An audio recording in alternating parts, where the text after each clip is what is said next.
Good morning to all of you. Class 8th, subject Social Science, Chapter 9, The Making of the National Movements 1817 1947.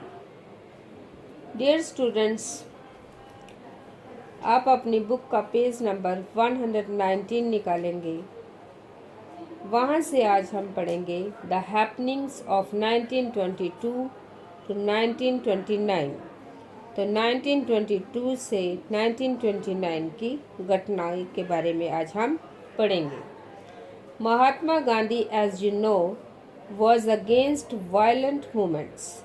महात्मा गांधी हिंसक आंदोलनों के विरुद्ध थे। He abruptly called off the non-cooperation movement when in February 1922 a crowd of peasants set fire to a police station in Chauri Chaura. तो इसी कारण फरवरी 1922 में जब किसानों की एक भीड़ ने चौरी चौरा पुलिस थाने पर हमला कर उसे जला दिया तो गांधी जी ने अचानक असहयोग आंदोलन वापस ले लिया। 22 policemen were killed on that day. The peasants were provoked because the police had fired on their peaceful demonstrations. तो उस दिन 22 पुलिस वाले मारे गए। किसान इसलिए बेकाबू हो गए थे क्योंकि पुलिस ने उनके शांतिपूर्वक जुलूस पर गोली चला दी थी। Once the non-cooperation movement was over, Gandhiji's followers stressed that the Congress must undertake constructive work in the rural areas. असहयोग आंदोलन खत्म होने के बाद गांधी जी के अनुयायी ग्रामीण इलाकों में रचनात्मक कार्य शुरू करने पर जोर देने लगे। Other leaders such as Chittaranjan Das and Motilal Nehru argued that the party should fight elections to the councils and enter them in order to influence government's policies. तो चित्तरंजन दास और मोतीलाल नेहरू जैसे अन्य नेताओं की दलील थी कि पार्टी को परिषद चुनावों में हिस्सा लेना चाहिए और परिषदों के माध्यम से सरकारी नीतियों को प्रभावित करना चाहिए। Through sincere social work in villages in the mid-1920s, the Gandhians were able to extend their support base. This proved to be very useful in launching the civil disobedience movement in 1930. तो सामाजिक कार्यों की बदौलत गांधीवादियों को अपना जनाधार फैलाने में काफ़ी मदद मिली।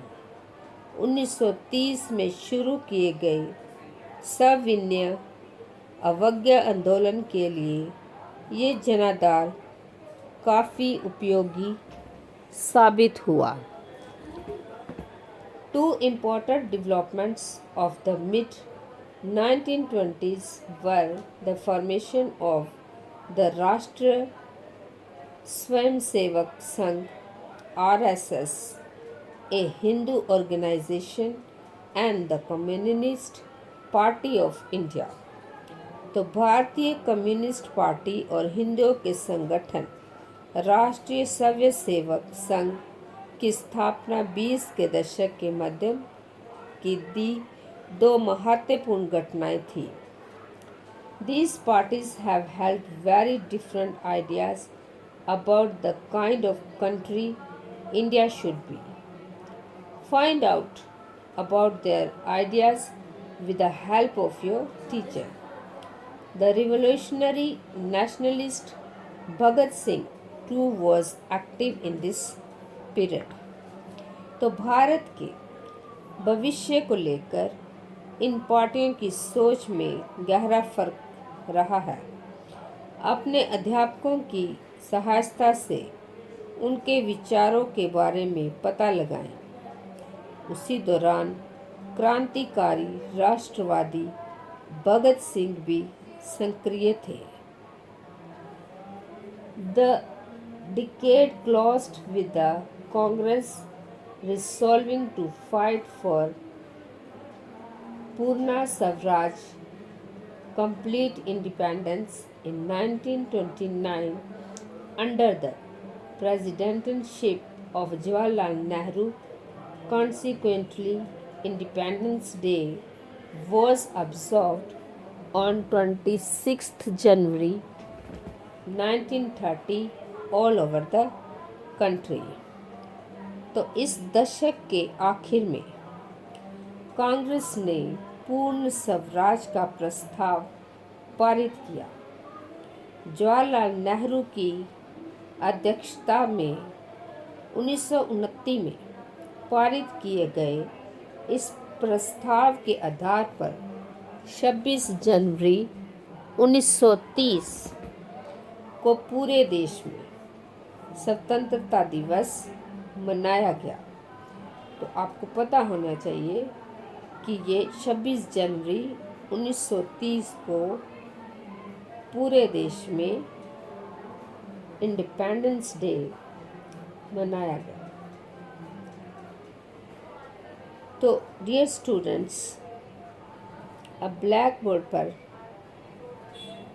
होमवर्क दिया है, वो आपको कॉपी पे लिखना है और याद करना है। तो इसी लेसन के बीच में से होमवर्क निकाला है, तो वो है what does RSS stand for. तो इसका आंसर है RSS स्टैंड फॉर राष्ट्रीय स्वयंसेवक संघ। तो आप इसको कॉपी पे लिखेंगे और याद करेंगे। तो ये जो चैप्टर मैंने आपको भी पढ़ाया है, इसको घर में एक बार फिर से आपने रीडिंग करनी है। Thank you and have a nice day.